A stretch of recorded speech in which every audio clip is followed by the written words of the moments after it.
Oi, voltando. Nós estamos no finalzinho de endosso, tá?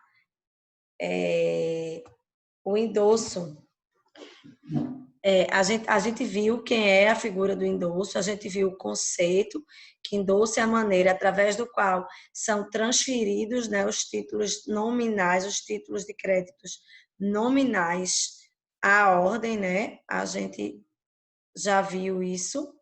E agora nós vamos ver as modalidades de endosso, gente. Veja só.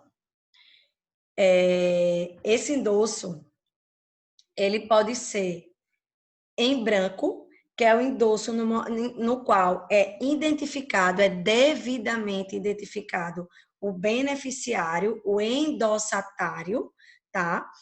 E esse título, a partir desse momento, ele vai ser transferido, ele vai poder circular sem precisar de identificação, ou seja, ele vai circular o portador daquele título, não havendo a indicação do endossatário, ele vai poder exigir o direito no título previsto, tá? O endossatário do endosso em branco, no momento que recebe, ele pode, em primeiro lugar, transformar aquele título, aquele endosso, num endosso em preto, ele vai preencher os próprios dados, ele vai poder endossar novamente o título, e esse novo endosso ele vai poder ser um novo endosso em branco, ou vai poder ser um endosso em preto, ou ele vai transferir o título sem praticar um novo endosso, com a mera entrega, tradição, né? A entrega da cártula. Gente, veja só, na prática, eu não vejo lógica de uma pessoa que tem um título endossado em branco fazer um novo endosso em branco.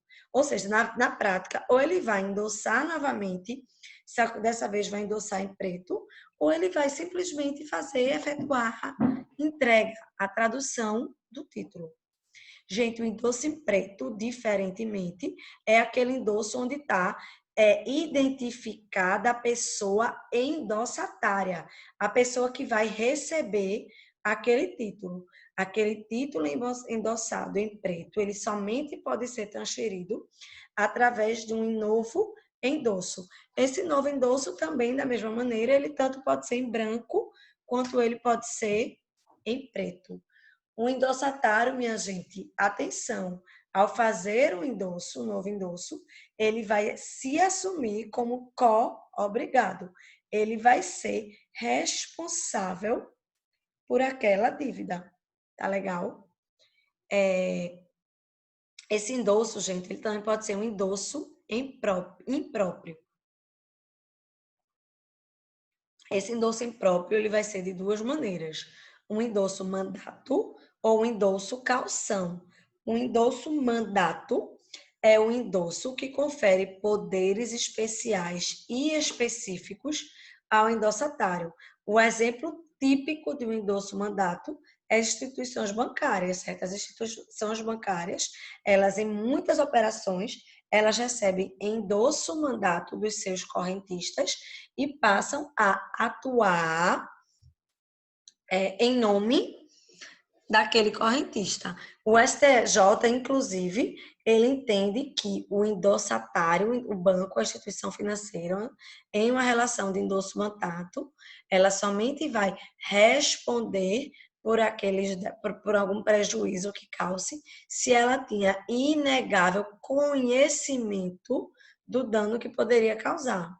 Tá legal? Isso é o STJ no recurso especial que foi levado para ele. Gente, o endosso calção é a transmissão do título como forma de garantia, ou seja, eu quero garantir uma outra relação jurídica, um outro débito que eu tenho, então eu vou fazer um endosso calção e somente após o pagamento do meu débito, da minha relação com o endossatário, eu vou poder pegar de volta aquele título, somente após o pagamento. Gente, endosso póstumo ou tardio é o endosso dado após o vencimento do título. Esse endosso ele é muito raro, mas é importante saber que o que ele gera é uma relação de efeitos civis, tá? Ela se assemelha a uma cessão civil de crédito, tá legal? Gente, muita gente pensa que são institutos absolutamente iguais. Só que o endosso está para o direito empresarial, assim como a seção civil está para o direito civil, para as relações cíveis. Não é, eles possuem algumas diferenças. Primeira diferença, transferência de títulos nominais à ordem, ela transfere títulos à ordem. A seção civil de crédito, não, ela transfere títulos não à ordem. Veja, Mariana, isso quer dizer que obrigatoriamente vai ser endosso no cheque, na duplicata, na letra de câmbio, na nota promissória? Não, porque o título de crédito, como a gente já falou, inclusive na aula de hoje, ele pode conter uma previsão de que se trata de um título não à ordem. E aí ele vai se submeter à seção civil. Gente, o endosso é um ato unilateral feito no próprio título. A gente viu, o endosso ele é feito no verso. A seção civil é um negócio jurídico bilateral, ele é formalizado por meio de contrato assinado por ambas as partes. Gente, o endosso acarreta na responsabilidade do endossante, ele passa a ser co-obrigado, né? Co-devedor. A seção civil não, o cedente não assume responsabilidade pelo adimplemento. Gente, por fim, o endosso ele não admite a oponibilidade das exceções pessoais a terceiros de boa-fé. E a exceção civil, não. Ainda que seja um terceiro de boa-fé, o devedor ele pode sim opor ao cessionário qualquer exceção que tenha, tá?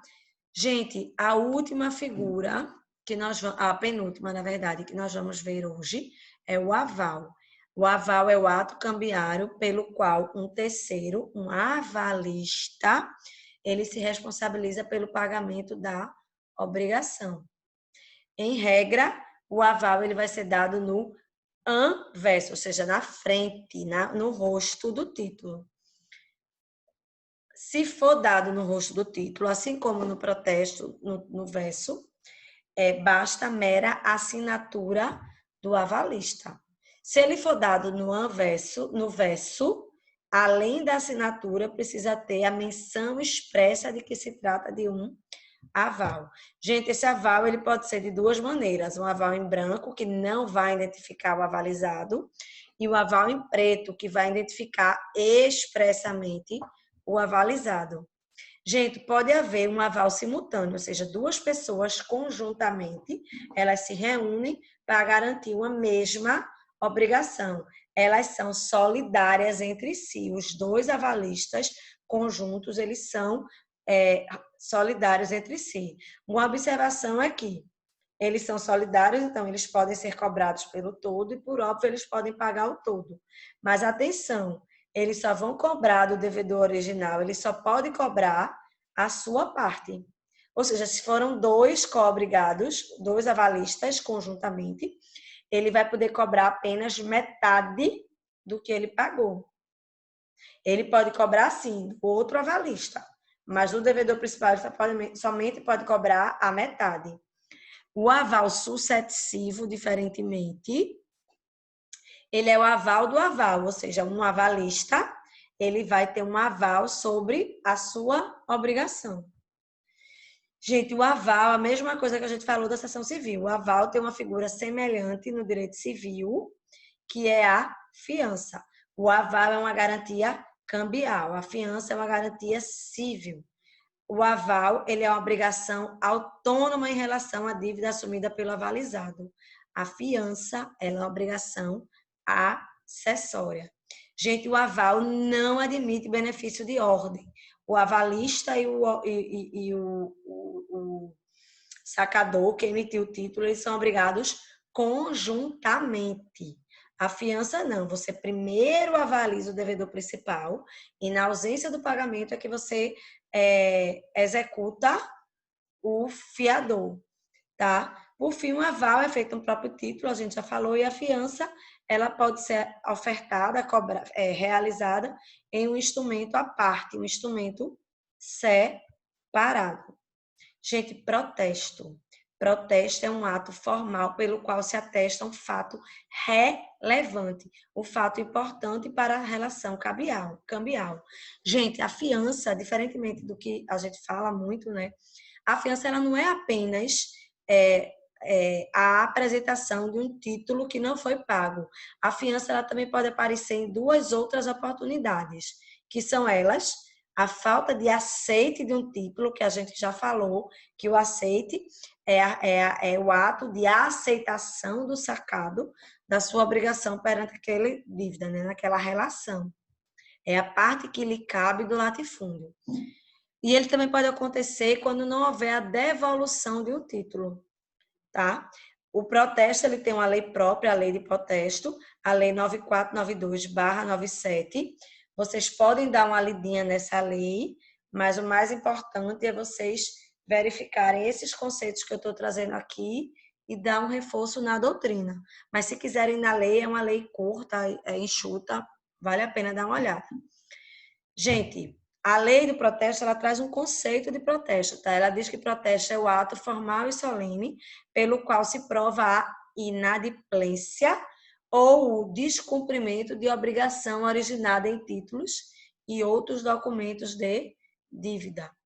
Gente, apesar de haver essas duas outras situações que não o título vencido, se o título é vencido, o protesto ele somente pode se dar por falta de pagamento. Gente, 3 observaçõezinhas relevantes por fim. 1. Diferentemente do que todo mundo pensa, o protesto ele não é exigido, ele não é pré-requisito para nada, tá? Ele é dispensável. Exceção, caso o credor ele deseje executar os co-devedores, ou seja, para cobrar os co-devedores, aí sim é necessário que haja o protesto. Até tem uma frasezinha que é muito falada que é assim: o protesto garante o direito de regresso em face dos devedores indiretos do título. Segunda observação relevante, o protesto ele interrompe a prescrição. Isso é inclusive uma situação atípica, desculpa, uma situação atípica não, uma situação que foi assentada a partir de 2002, do Código Civil de 2002, porque até a vigência do Código Civil, o STF dizia que não interrompia, mas hoje é pacífico o entendimento que interrompe. E, por fim, o tabelião do protesto, no ato de recebimento do título, ele somente vai verificar os requisitos legais daquele título.